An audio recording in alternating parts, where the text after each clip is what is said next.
The house looked peaceful from the outside. A clean white fence, roses by the window. To anyone passing by, the family inside seemed perfect. Polite smiles, warm voices, and laughter during dinner. But behind closed doors, silence ruled like a king. Sarah had grown up believing that her family was normal. Her mother was strict but loving, her father calm but distant, and her older brother, Daniel, the golden child, the one who could do no wrong. She was the quiet one, the listener, the one who always tried to keep peace. But peace in this family came at a price. Every word, every decision, every emotion was quietly controlled. Her mother, Claire, had a way of twisting reality, just enough to make Sarah doubt herself. If Sarah forgot something, Claire said she was careless. If she cried, Claire said she was dramatic. And if she ever disagreed, Claire smiled and whispered, "You're confused again, sweetheart." That's how control begins, not with shouting, but with quiet correction. A smile hiding a command. A soft tone hiding power. As Sarah grew older, she started to see small cracks in the family's perfect image. Her father, who never argued, seemed like a man living in someone else's shadow. He always agreed with Claire, always looked down when she spoke. Even Daniel, the charming son everyone adored, learned that silence earned him rewards. Sarah began to notice how her mother used guilt like a weapon. If Sarah wanted to visit friends, Claire would sigh, "I just wanted to spend time with my daughter. But if you prefer strangers..." If Sarah questioned her brother's lies, Claire would say, "He's under pressure. Don't make him feel worse." And every time Sarah resisted, she felt selfish. That's how psychological control works. It hides behind love. One evening, Sarah overheard something she wasn't meant to hear. Her parents were arguing in the kitchen. Her mother's voice was calm, almost sweet, but sharp underneath. "You know what happens when you don't listen to me," Claire said. Her father's voice broke, trembling. "Please, not again." "I'll fix it." Sarah's chest tightened. "Not again?" She stepped closer, but the sound of her mother's heels ended the conversation. When Claire walked out, her face was bright, smiling as if nothing had happened. "Sarah, darling, could you set the table?" That night, Sarah couldn't sleep. The laughter during dinner felt rehearsed. The smiles were masks. She realized control didn't only belong to her mother. It had spread like poison through the family. Daniel used it too. He'd say things like, "You're lucky. I protect you from Mom's moods." Then he'd laugh and take her things without asking, pretending it was a joke. He learned from the best. Months passed. Sarah started keeping a small notebook hidden under her bed. Not a diary, but a record of things that didn't make sense. Times her mother denied saying something she definitely said. Moments when her father repeated her mother's words like a script. She needed proof that she wasn't losing her mind. One day, while cleaning, her mother found it. At dinner, Claire placed the notebook on the table. Her smile was soft, her voice gentle. "So, you think we're controlling you?" Sarah froze. Her father looked away. Daniel smirked. Claire leaned closer.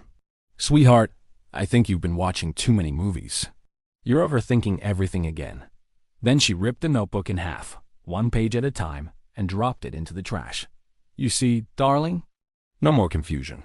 That night, Sarah sat awake, staring at the ceiling. Something inside her broke, not from anger, but from realization. Her mother wasn't protecting the family. She was controlling every heartbeat of it. Over the next few weeks, Sarah tried to fight back, quietly. She stayed out longer, locked her room, stopped answering Daniel's questions. At first, they ignored it. Then came the punishment. Not physical, but emotional. Silence. Days of cold, distant behavior. No one spoke to her. No one looked at her. It was the family's way of training her. Ignore the one who disobeys until they crawl back for approval. By the fourth day, she broke. She apologized for things she didn't even understand. And just like that, the smiles returned. Dinner was normal again. Everything looked perfect on the outside. But deep down, Sarah knew the truth now. Her family wasn't a home. It was a cage built with love and silence, and the hands that held the keys were smiling ones.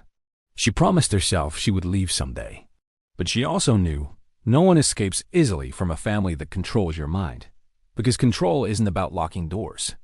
It's about making you believe there's no world outside. As Sarah closed her eyes that night, she thought she heard her mother's voice from the hallway, soft, calm, and certain. "You'll never leave, Sarah. Family always finds a way." The words weren't angry. They were true. The days began to blur into each other. Same meals, same smiles, same quiet control. To outsiders, the family still looked perfect. But inside that house, Sarah felt like she was slowly disappearing. Her mother, Claire, had a new rule every week. No phone after 9. No friends unless approved. Every decision had to be discussed as a family, which really meant approved by Claire. Sarah started counting the small freedoms she had left. 1 hour alone after school. A few secret messages to her friend Lily, deleted before her mother could check her phone. But even those felt dangerous, because Claire had a way of knowing things she shouldn't. If Sarah lied, her mother already knew. If she hid something, Claire would find it. It was like living under invisible surveillance. No cameras, just intuition sharpened by years of control. One afternoon, Sarah came home early. The house was quiet, too quiet. She heard voices from her parents' room, her mother and brother. She shouldn't have listened, but something pulled her closer. "She's getting harder to control," Daniel said. "Maybe we should let her go for a while." Claire's voice was calm. "No, that's what she wants. Freedom is dangerous for her. She needs to understand that she belongs here." Belongs. The word hit Sarah like ice. She didn't belong. She was trapped. She ran upstairs before they could notice. Her hands were shaking. Her heartbeat felt loud in her ears. For the first time, she wasn't just scared. She was angry. That night, she decided to fight back in her own way. She began recording her mother secretly. Small conversations, little moments when Claire twisted words. She saved the audio files in a hidden folder, naming them as school notes. At first, it gave her power, proof that she wasn't crazy. But one night, while listening back, she heard something else. A voice in the background. Her father's. He was whispering, "Please, Claire, she's only a child." And then her mother replied, "You said that last time too. Last time." Sarah paused the recording. Her mind spun. What did last time mean? The next morning, she asked her father quietly at breakfast, "Dad, has Mom ever done this before? With someone else?" The spoon in his hand froze. Then he smiled. Too fast. Too practiced. "Your mother only does what's best for this family, Sarah." His eyes said something else. Fear. Regret. Maybe both. Later that week, her friend Lily asked her to meet after school. "I haven't seen you in weeks," Lily said. "You look pale. What's going on at home?" Sarah wanted to tell her everything, but the words got stuck in her throat. How do you explain a cage that looks like love? How do you describe a mother who hugs you with one hand and holds you down with the other? Lily noticed the hesitation. If something's wrong, you need to tell someone. A teacher, maybe. Sarah shook her head. "You don't understand. My mom knows everything. She'll find out." Lily leaned closer. "Then we'll find a way she can't." Those words lit a spark inside Sarah. Small, but real. That night, Sarah didn't sleep. She kept thinking about her father's silence, her mother's words, her brother's smirk. It all felt like a script written long before she was born. And she was just playing her part. So she made a plan.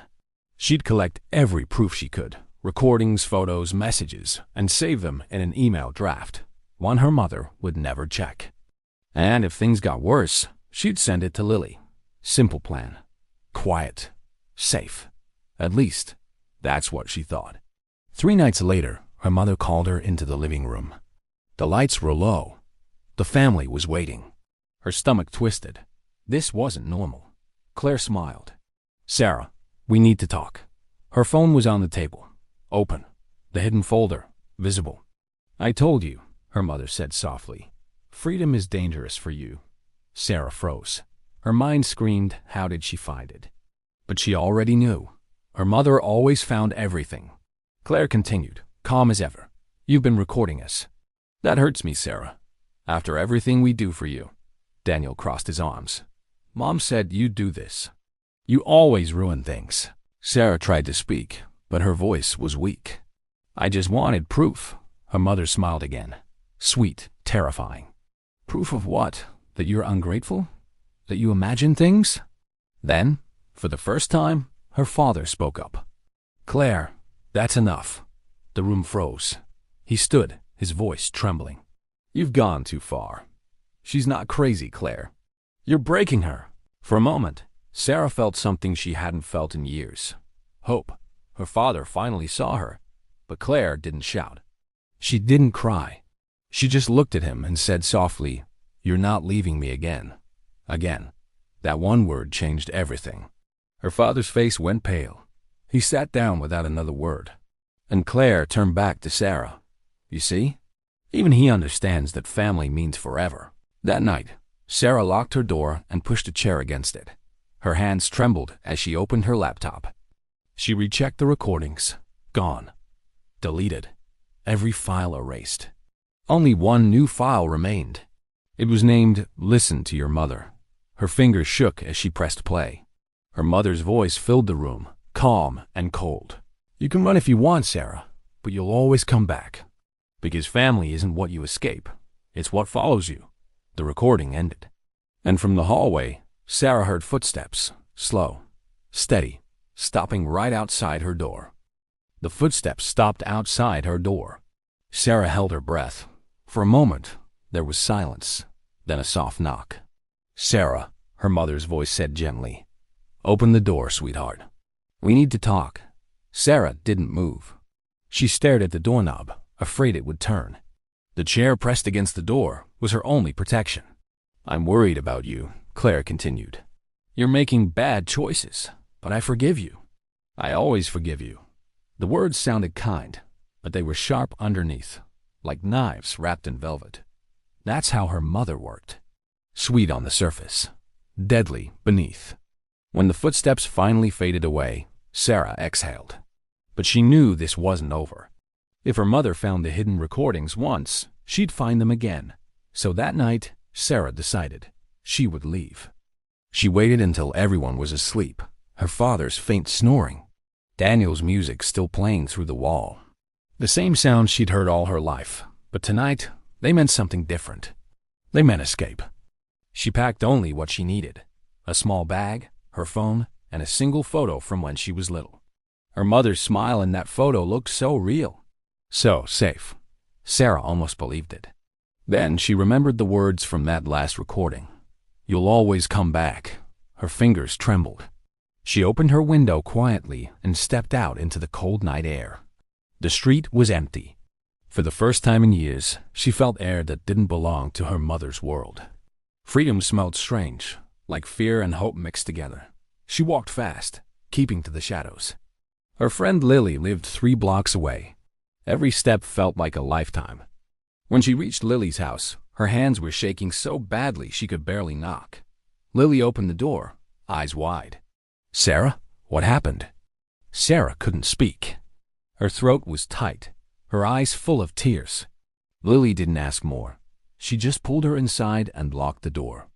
That night, for the first time in years, Sarah slept without listening for footsteps. The next morning, Lily made a call. To a teacher. To someone she trusted. By afternoon, a social worker arrived. Sarah sat on the couch, holding her bag tightly, while Lily's mother spoke quietly with the woman.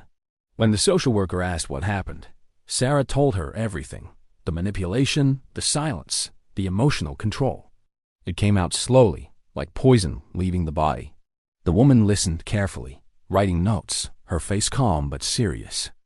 Then she said, "You did the right thing leaving. You're safe now." Safe. It was a word Sarah hadn't believed in for a long time. But safety doesn't come easy when control runs deep. That night, Sarah's phone buzzed, a message from an unknown number. "You think they can protect you?" Her heart stopped. She knew that tone. She knew that calm punctuation. Her mother. The next message came seconds later. "Family is forever, Sarah. Come home before you make things worse." Sarah dropped the phone. Lily picked it up, reading the screen, her eyes wide. "You need to show this to someone." Sarah shook her head. "No, she'll find a way to twist it. She always does. Over the next few days, Sarah stayed with Lily's family while the investigation began. The social worker spoke with her school, her father, even her brother. Each one gave a different story. Her father said she was unstable. Her brother said she was emotional. And her mother said nothing at all. That silence was worse than any lie. It was strategy, calm, powerful, believable. When the social worker asked to meet her mother, Claire smiled for the cameras, wore soft colors, and spoke like a woman who loved too much. "I only want my daughter to be happy," she said sweetly. The reporters believed her. The neighbors believed her. Everyone always believed her. That's the genius of control. When your cage looks like kindness, no one sees the bars. Days turned to weeks. Sarah began therapy, trying to understand the scars that didn't show. A therapist asked her once, "What are you most afraid of?" Sarah thought for a long time, then said quietly, "Becoming like her." Because that's what happens sometimes. Victims carry pieces of their abuser inside them, like shadows that don't fade. The therapist nodded. Awareness is the first step to freedom. Then, one morning, Sarah got a letter. No return address. No name. Just a small envelope left on Lily's porch. Inside was a single photograph, the same one she'd taken with her when she escaped. But this time, someone had written on the back, "You forgot where you belong." Her hands went cold. Her mother had found her. That night, Sarah didn't sleep. Every sound outside made her jump. She knew her mother wouldn't stop. Not until Sarah came home. But she also knew something else now. Running was no longer enough. She needed to end this. She looked at the photo one last time, then whispered to herself, "I'm not your puppet anymore." She picked up her phone and dialed a number she'd memorized. The detective who had asked if she was ready to press charges. This time, she said yes. But as she hung up, she noticed the window slightly open. A chill wind moved the curtains. And in the darkness outside, she thought she saw a shadow, standing still, watching. Her heart raced. She stepped closer, but the street was empty. Only the roses on the windowsill moved softly in the wind. The same kind her mother grew by the front porch. The letter changed everything. Sarah couldn't stop staring at it. That single line written in her mother's neat handwriting. "You forgot where you belong." It wasn't just a threat. It was a promise. The next morning, she went straight to the police station. Her hand shook as she handed them the photo. The detective, a calm man named Harris, studied it carefully. "She knows where you are," he said quietly. "We'll keep you under protection for now." Protection. The word sounded strong, but Sarah knew how clever her mother was. Claire didn't need violence to destroy people. She used words, charm, and perfect timing. She could walk into any room and make people believe her. That night, Sarah stayed in a safe house, a small, quiet apartment owned by the police. No phones, no contact, just safety. At least, that's what they promised. But safety didn't stop memories. Every time Sarah closed her eyes, she saw her mother smile. That calm, gentle smile that had fooled everyone. Her mind whispered things she didn't want to hear.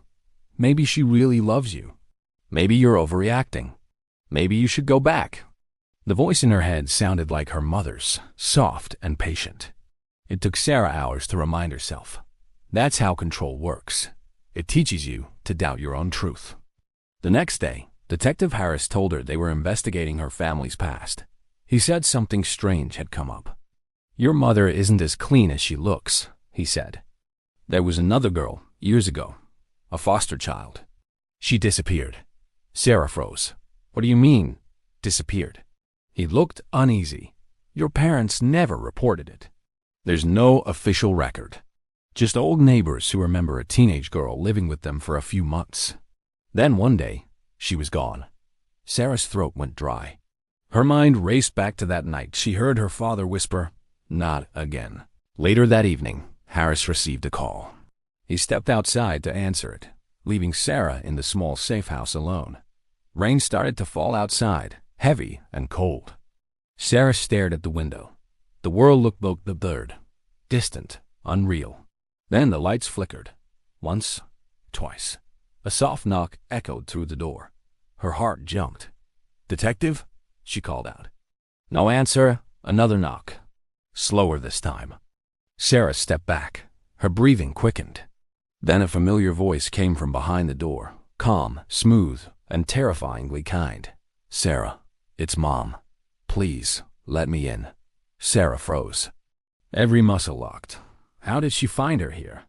"I just want to talk," Claire said softly. "I forgive you for everything. But you can't keep running. You're hurting yourself." Sarah's voice trembled. "How did you find me?" Her mother laughed quietly. "You think I don't know my own daughter?" Sarah looked around the small room. No weapon, no escape. Her phone was gone. The police kept it for evidence. The only way out was the back door, but it led into a fenced alley. The knocking stopped. Then came silence, deep and heavy. Sarah waited, listening. Then suddenly, the sound of glass breaking from the side window. She screamed and ran toward the door, but a hand caught her wrist. Soft, familiar. Her mother's voice whispered close to her ear. "You never should have left, sweetheart." Sarah fought to pull away. "Let me go." Claire's grip tightened. "I'm trying to save you. They don't love you like I do. You'll see." Her eyes, calm, almost loving, locked onto Sarah's. There was no rage there, only certainty. That was the scariest part. Suddenly, a loud bang. The front door burst open. Detective Harris and 2 officers rushed in, shouting for Claire to let go. For a second, Claire hesitated.